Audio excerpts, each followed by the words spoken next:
Na karibu sana msikilizaji katika kituo chetu hichi. Bila shaka tuendelee kufahamishana kuhusu kinachotokea nchini Tanzania, lakini pia tuweze kufanya utathmini kwa faida ya kupata kuelewa zaidi kwamba yanayotokea yana madhara ama faida gani kwa ajili ya Mtanzania. Na msikilizaji,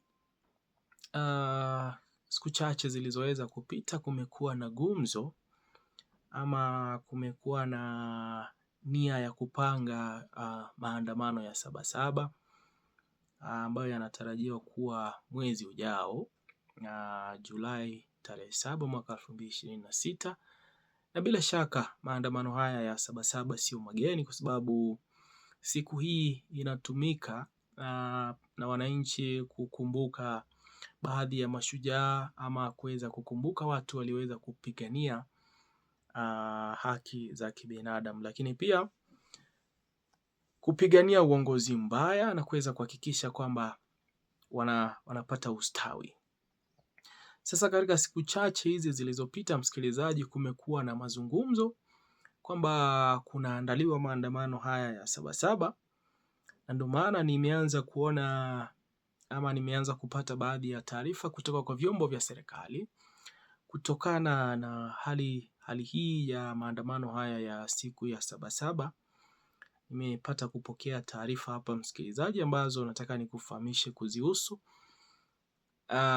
ili tuelewe kwamba kinachotokea ni kipi. Mwanza, vijana wanakamatwa sana leo, eti wanahamasisha maandamano ya Julai. Mwanza, vijana wanakamatwa sana siku ya leo, eti wanahamasisha maandamano ya Julai 7. Vijana wote wanaofuga rasta na kusuka dreads na kila wanayemkuta mtaani ni kumkamata. Samia na CCM wajue mwisho umefika. Hakuna namna watakwepa na kitu. Hamna namna watakwepa na kitu pekee kitu pekee kitakachowaokoa madikteta ni kufa leo, yaende ziwa moto. Mbali na hapo, si muda watakuwa jela. Msikilizaji, ni taarifa kutoka kwa wananchi kutoka eneo hili la Mwanza, wakinichorea taswira kamili ya kinachoendelea katika maeneo yale, wakiweza kuniambia kwamba watu ambao wanaonekana wakiwa wamefuga rasta, wana nywele kubwa zile, na watu ambao wamevaa dreads kwenye vichwa vyao wanakamatwa huko mtaani kwa sababu ya kuonekana kama baadhi ya waandaaji wa maandamano haya ya Sabasaba. Na sasa ukamataji huu umeanzishwa kwa ajili ya kusambaza woga ili vijana wasiweze kutokea kufanya maandamano siku hii ya Sabasaba. Ndio maana nafikiria wananchi wameweza kunitumia taarifa hii kutoka maeneo yale kwamba Mwanza vijana wanakamatwa sana leo kwa kuwa eti wanahamasisha maandamano ya Sabasaba. Vijana wote wanaofuga rasta na kusuka dreads na kila wanayemkuta mtaani ni kumkamata.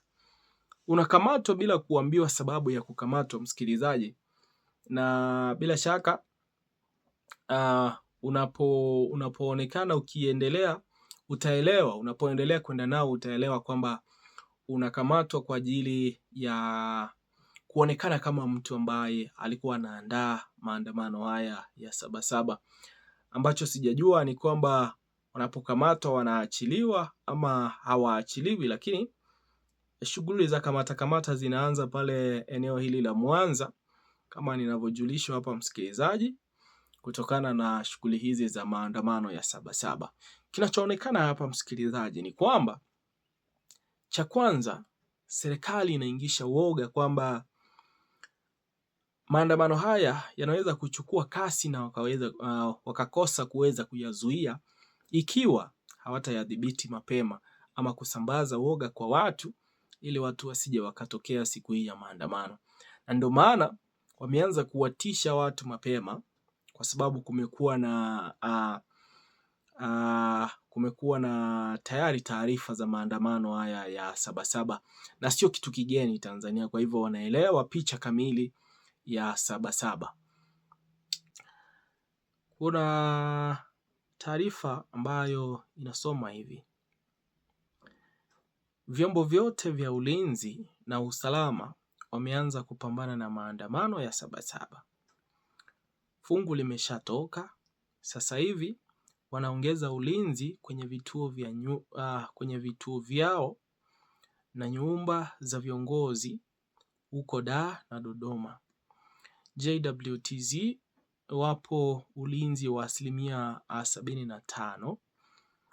Soon kutakuwa na operesheni ya pamoja barabarani. Ndio wamenidokezea msikilizaji ambao kutoka kwa kikundi hichi cha JWTZ akinicholea picha kamili ya kinachoendelea, akiniambia kwamba vyombo hivi vya ulinzi vimeanza kujiandaa kwa ajili ya kukabiliana na maandamano haya ya Sabasaba. Lakini kilichokuwa hapa cha muhimu ni kwamba viongozi tayari ambao wana makazi Dar es Salaam na Dodoma wameshaanza kujiwekea ulinzi nyumbani kwao, kutokana na kupitia kwa kikosi hiki cha JWTZ.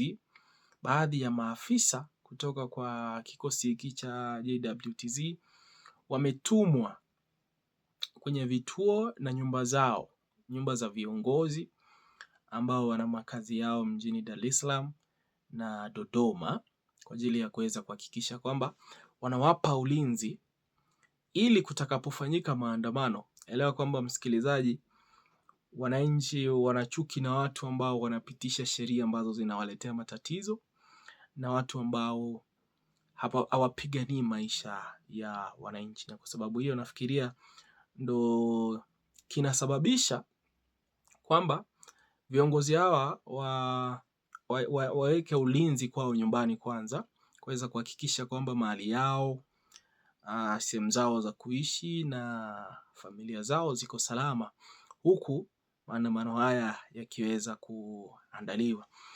Na kuna kipande kingine kinasoma hivi: